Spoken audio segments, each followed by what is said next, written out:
Hey dude, welcome back to again Rishabh B R. मैं तुम्हारा दोस्त ए वासु, तुम्हारा होस्ट। ये जो लेक्चर होने वाला है, ये यूनिट 5 का लेक्चर 2 होने वाला है। ये यूनिट 5 है जो तुम्हारा लास्ट यूनिट है, इसका नाम है इंफॉर्मेशन सिक्योरिटी। और जो हम सब्जेक्ट पढ़ रहे हैं उसका नाम है फंडामेंटल ऑफ आईटी। तो ये तुम्हारा लास्ट लेक्चर होने वाला है लास्ट यूनिट का। इसके बाद तुम्हारा ये इंटायर फंडामेंटल ऑफ सब्जेक्ट है वो तुम्हारा खत्म होने वाला है, ठीक है। उसके बाद कुछ दिनों बाद हम एक वीडियो लाएंगे। जो तुम्हारा एग्जाम पास है तो हम लोग एक वीडियो लाएंगे जिसमें हम बताएंगे तुम थोड़ा कम पढ़ के भी नंबर को गेन कर सकते हो, या फिर थोड़ा बहुत पढ़ के भी एवरेज नंबर ला सकते हो एग्जाम में। और कैसे एग्जाम में परफॉर्म करा जाता है उसके बारे में हम एक लेक्चर लाएंगे, सॉरी एक वीडियो लाएंगे, ठीक है। तो एक छोटे से इंट्रो के बाद हम अपने लेक्चर में चलते हैं। उसके बाद जो जो कुछ कुछ टॉपिक्स बचे हैं उनको कवर करके ये यूनिट को फिनिश करते हैं, इनफैक्ट ये सब्जेक्ट को फिनिश करते हैं।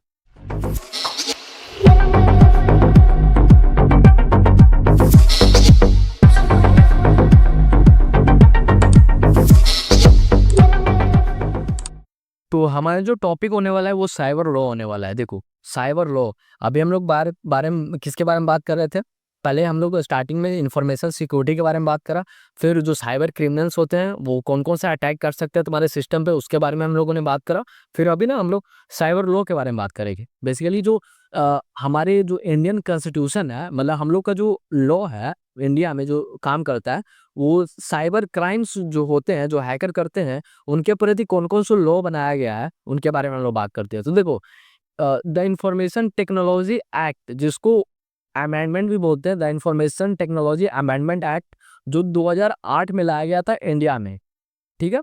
इंफॉर्मेशन टेक्नोलॉजी एक्ट जिसको 2008 में लाया गया था इंडिया में, हमारे जो इंडियन कॉन्स्टिट्यूशन है उसमें लाया गया था, जिसका नाम इंफॉर्मेशन टेक्नोलॉजी एक्ट। जो कब आया था? 2008 में आया था। कहाँ आया था? इंडिया में आया था, हमारे इंस्टीट्यूशन में, इंस्टीट्यूशन ऑफ इंडिया में आया था, ठीक है। Made significant updates to the original information technology act 2000।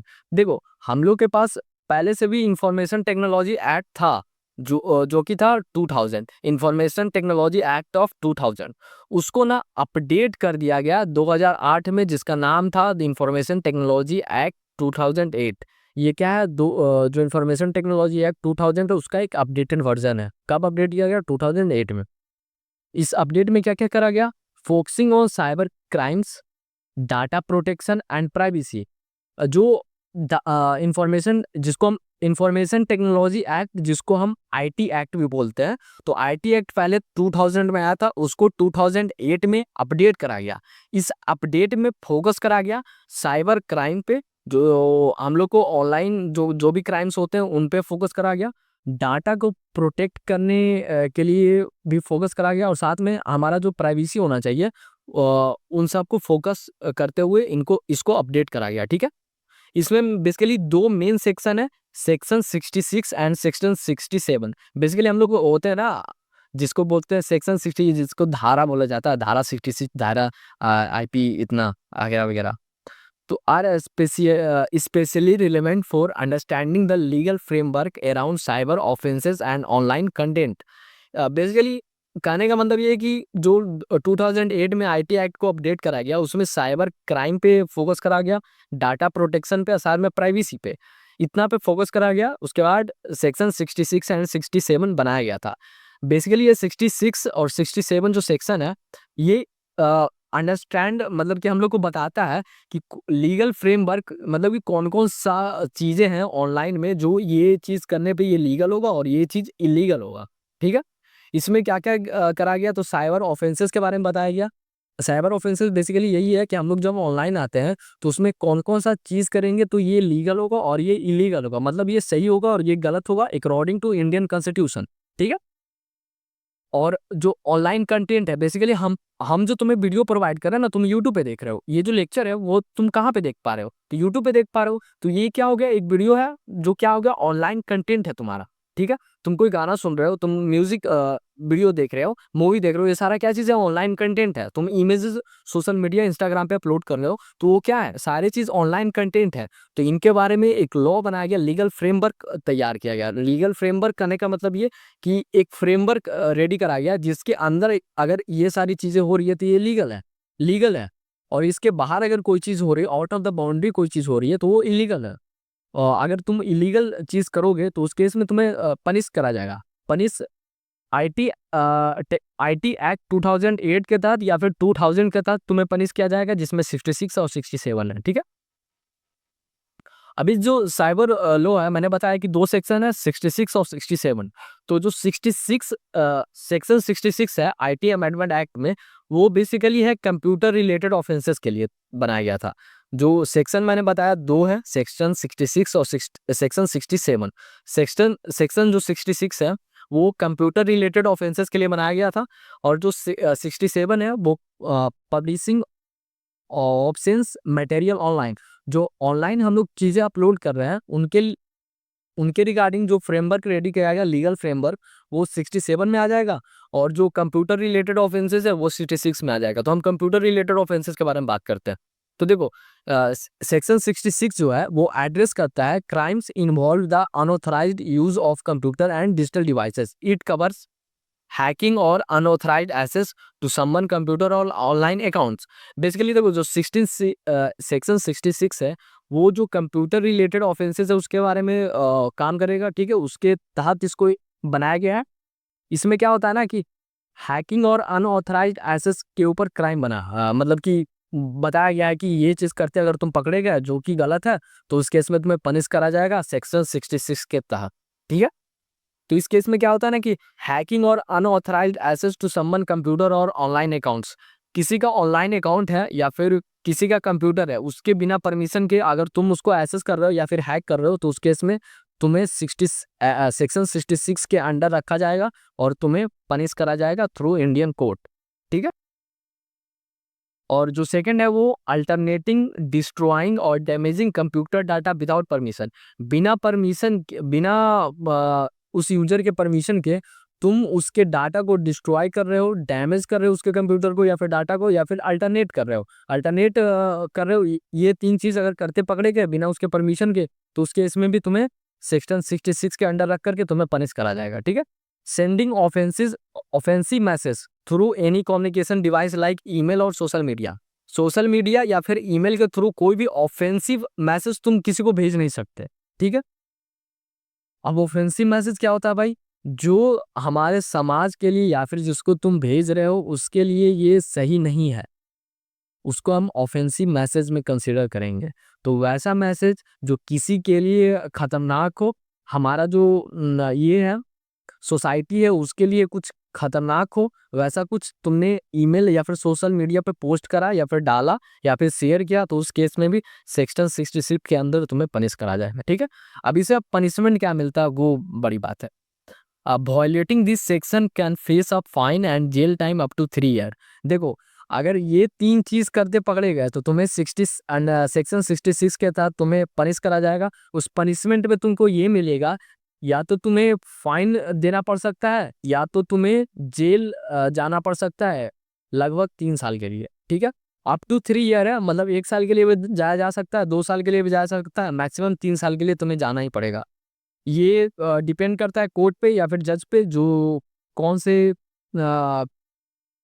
ये तुम्हारा कौन से इलीगल काम के लिए कौन सा जजमेंट वो देता है। ठीक है, और ये भी हो सकता है फाइन भी दो और साथ में जेल भी जाओ, या फिर फाइन दो फिर जेल जाओ, या तो ये हो सकता है, डिपेंड करता है उस जज पे। ठीक है, तो ये सब पनिशमेंट तुमको मिल सकता है एक्सपेक्टेड। एग्जाम्पल में दे तो logging into someone's email ID और सोशल मीडिया विदाउट परमिशन, बिना उसके परमिशन के तुमने अगर उसका ईमेल आईडी या फिर सोशल मीडिया को लॉगिन करा बिना उसके परमिशन के, डिलीटिंग फाइल्स और spreading harmful software like viruses can be prostitute under section 66।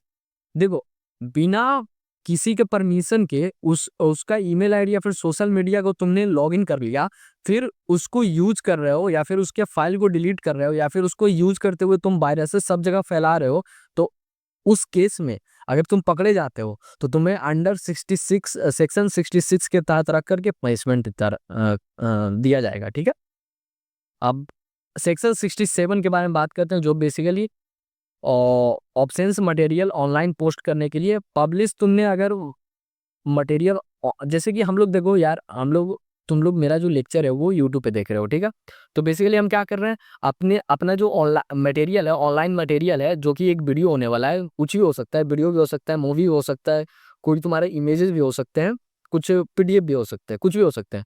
तो जो हम लोग मटेरियल ऑनलाइन पब्लिश कर रहे हैं, ठीक है, बेसिकली मैं तुम्हें एक वीडियो पब्लिश कर रहा हूँ जो हमारे समाज के लिए और या फिर हमारी जो सोसाइटी है उसके लिए सही नहीं है, तो उस केस में मुझे सेक्शन 66 के 67 के अंडर रख करके पनिश कर सकते हैं, ठीक है।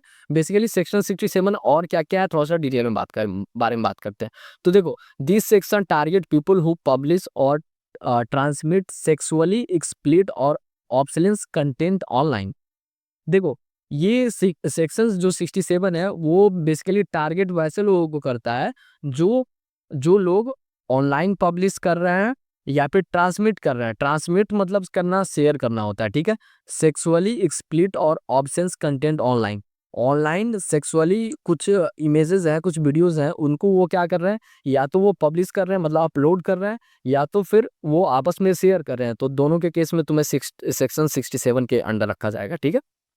It means to keep the internet safe from inappropriate content, especially that which can harm children or vulnerable individuals. कहने का मतलब ये है कि सेक्शन 67 बेसिकली ये बताता है कि जो चीज़ इंटरनेट पे आ रहा है वो सेफ है कि नहीं, ठीक है, वो चीज़ को देखेगा। क्योंकि देखो यार, कोई सेक्सुअली चीज़ आती है या फिर ऑब्सेनियस कंटेंट जो कि समाज के लिए सही नहीं है, कुछ अनयूजुअल एक्टिविटी, मतलब कि जैसे कि कुछ आतंकवादी संगठन है उनके सपोर्ट में कुछ बोलना, ये भी क्या है, हमारे समाज के लिए सही नहीं है, हमारे देश के लिए सही नहीं है। या फिर कुछ किसी का एमएमएस लीक हो रहा है, उसको तुम पब्लिश कर रहे हो, अपलोड कर रहे हो या फिर आपस में शेयर कर रहे हो, तो उस केस में इसको 67 के अंडर रखा जाएगा। तो ये अंडर जो सेक्शन 67 है वो एक तरह से ये दिखा रहा है, ये बताना चाह रहा है कि जो इंटरनेट है उसको सेफ रखा जाए इनअप्रोप्रिएट कंटेंट से। जो समाज के लिए सही कंटेंट नहीं है, जो सही चीज नहीं है, उसको दूर रखा जाए इंटरनेट से, इंटरनेट को एक सेफ जगह फील कराया जाए, ठीक है। और ये जो अप्रोप्रिएट कंटेंट होते हैं जो समाज के लिए सही नहीं है, वो बेसिकली देखो चिल्ड्रन को हार्म कर सकते हैं, जो 18 प्लस नहीं है, 18 से कम है, उनको हार्म कर सकते हैं, या फिर वल्नरेबल इंडिविजुअल को हार्म कर सकते हैं। डिपेंड करता है ना, किसी को भी हार्म कर सकता है, किसी को अच्छा लग रहा है, किसी को बुरा भी लग सकता है ना, बेसिकली ये बात है। अब इसमें दो मेन चीज आ जाते हैं जो कि अंडर 67 में रखे गए हैं। एक होता है पोर्नोग्राफी, ठीक है। पोर्नोग्राफी क्या होता है, अपलोडिंग, शेयरिंग और प्रमोटिंग सेक्सुअल एक्सप्लिसिट कंटेंट। जो सेक्सुअली कंटेंट है उसको अपलोड करना, शेयर करना या फिर प्रमोट करना, ठीक है। तीनों क्या हो सकता है, पोर्नोग्राफी के अंडर आएगा, जो तुम्हें सेक्शन 67 के अंडर रखा गया है, उसके कारण तुम्हें पनिश करा जा सकता है, ठीक है। तो सेक्सुअली जो कंटेंट होता है उसको ना ही अपलोड कर सकते हो, ना ही शेयर कर सकते हो, ना ही उसको तुम प्रमोट कर सकते हो, ठीक है। और साथ में इनअप्रोप्रिएट इमेजेस और वीडियोस, इनअप्रोप्रिएट इमेजेस और वीडियो कहने का मतलब ये है कि वैसा इमेज या फिर वैसा वीडियो या फिर वैसा ऑडियो जो समाज के लिए सही नहीं है, उसको सर्कुलेट करने का मतलब ये है भेजना, अपलोड करना, वही होता है सर्कुलेट, मतलब सब जगह भेज दिया, ठीक है। सर्कुलेटिंग वल्गर और ऑफेंसिव इमेजेस और वीडियोस ओवर इलेक्ट्रॉनिक प्लेटफॉर्म मतलब सब आ गया, ऑनलाइन, ऑनलाइन जितने भी चीज होते हैं उतना सब आ गए इलेक्ट्रॉनिक प्लेटफॉर्म। सोशल मीडिया भी हो गया तुम्हारा, तुम्हारा सर्च इंजन भी हो गया लाइक गूगल, ये सब, ठीक है। उन जगह पे जो इनअप्रिएट इमेजेस और वीडियोस है उनको सर्कुलेट करना, यानी कि अपलोड करना, शेयर करना और किसी को भेजना, ठीक है। वो क्या हो सकता है, ऑफेंसिव इमेजेस हो सकते हैं, वीडियोस हो सकते हैं, ये भी इलीगल है, ठीक है। तो ये सब चीज तुम अगर करते पकड़े गए, भाई ये करना ही गलत है, इलीगल है। और अगर करते पकड़े गए तो उस केस में तुम्हें सेक्शन 67 के अंदर रख करके तुम्हें पनिश करा जाएगा। अब इसमें पनिशमेंट भी क्या मिलेगा वो देख लो। Posting obscene content can lead jail up to 3 years, 3 साल की जेल हो सकती है for the first offence, up to 5 years for repeatedly offence and fines. कहने का मतलब ये है कि अगर तुमने पहली बार कराया है तो उस केस में तुम्हें 3 साल की जेल होगी, अगर ये दोबारा करा तो 5 साल तक की जेल हो सकती है, और साथ में तुम्हें फाइन्स भी देना पड़ सकता है, ठीक है। या तो फाइन देकर के छोड़ देगा, डिपेंड करता है कि कैसा केस है, कैसा जज है, कैसा जजमेंट दे रहा है, ठीक है। तो 3 साल का पहली बार में अगर दोबारा या फिर तीसरी बार चौथी बार करा तुमने तो उस केस में 5 साल तक की सज़ा होगी और फाइन्स देने को पड़ेंगे तुम्हें पनिशमेंट के तौर पे। एग्जाम्पल में दिया जाए तो शेयरिंग एक्सप्लेड वीडियोज़ और images on social media, messaging apps और website falls under section 67 specially if the material can be accessed publicly. अगर देखो कोई सोशल मीडिया एग्जांपल में हम लोग इंस्टाग्राम देख लेते हैं। इंस्टाग्राम पे कोई वैसा इमेज या फिर वीडियो तुमने अपलोड कर दिया या फिर तुम वैसा इमेज और वीडियो तुम आपस में शेयर कर रहे हो, ठीक है। ये व्हाट्सएप पे भी हो सकता है, हर चीज़ पे हो सकता है, इलेक्ट्रॉनिक प्लेटफॉर्म जितने भी हैं, ठीक है। सोशल मीडिया तुम्हारा सर्च इंजन सब चीज़ पे वैलिड करता है। तो उन सारी चीज़ों पे तुम कोई वैसा सेक्सुअली यानी कि जिसको हम पोर्नोग्राफी में रखेंगे, वैसा चीज़ तुम सोशल मीडिया पे शेयर कर रहे हो, अपलोड कर रहे हो, अपने दोस्तों में भेज रहे हो तो या फिर कोई वेबसाइट पे अपलोड कर रहे हो तो वो सारे चीज़ इलीगल है इंडिया में। वो सेक्शन 67 के अंडर कंसिडर करे जाएंगे और साथ में ऐसा करते तुम पकड़े गए तो तुम्हें पनिशमेंट मिलेगा, ठीक है। That was the last topic of your this chapter या फिर this unit, which is unit 5, and your subject which is fundamental of IT is done or finished। कहने का मतलब ये है भाई, तुम्हारा यूनिट 5 है वो खत्म हो चुका है, ये लास्ट टॉपिक था। तुम्हारा जो सब्जेक्ट है फंडामेंटल ऑफ आईटी, उसके सारे 5 यूनिट्स खत्म हो चुके हैं। नीचे तुम्हें डिस्क्रिप्शन बॉक्स मिलने वाला है, उस पर क्लिक करोगे, इसके नोट्स तुम्हें वहाँ पे मिल जाएंगे, लिंक प्रोवाइडेड है। फिर और थोड़ा नीचे में स्क्रॉल करोगे तो वहाँ पे तुम्हें इसका प्लेलिस्ट का लिंक मिल जाएगा, जहाँ पे एक बार 1 क्लिक में प्लेलिस्ट को ओपन करोगे तो वहाँ पे तुम्हारा सिलेबस एनालिसिस से लेकर के यूनिट 1 से यूनिट 5 तक के सारे लेक्चर्स वहाँ पे अपलोडेड मिल जाएंगे। जहाँ से क्या कर सकते हो, एक जगह पे रख करके सारे लेक्चर्स को तुम देख सकते हो, अपना एग्जाम का तैयारी कर सकते हो। मे बी मैंने पूरा सब्जेक्ट खत्म करा है, तुम्हें एक अच्छा नोट्स प्रोवाइड करा है, तो तुमसे बदले में मैं ये चाहता हूँ कि भाई वीडियो को लाइक करो, अपने दोस्तों में शेयर करो यार, और चैनल को सब्सक्राइब कर दो और हमारे साथ जुड़े रहो। जब तुम अगले सेमेस्टर में जाओगे एग्जाम देने के बाद, उसके बाद भी कोई एक सब्जेक्ट उठा के मैं तुम्हें पढ़ाऊंगा। अगर तुम बताते हो कमेंट में हाँ भाई ये सब्जेक्ट बताओ, तो मैं ट्राई करूंगा वही सब्जेक्ट पढ़ाने का। इनफैक्ट तुम्हें कुछ लगता है कि ये चीज़ मैं नहीं जानता हूँ तो इसके रिगार्डिंग वीडियो बनाओ, तो तुम वहाँ पे तुम ये इजीली कमेंट कर सकते हो, या फिर मेरा मेल आईडी मेंशन होगा, तुम मेरे को मेल कर दो, मैं उस चीज़ पे वीडियो बना करके रेडी करूँगा।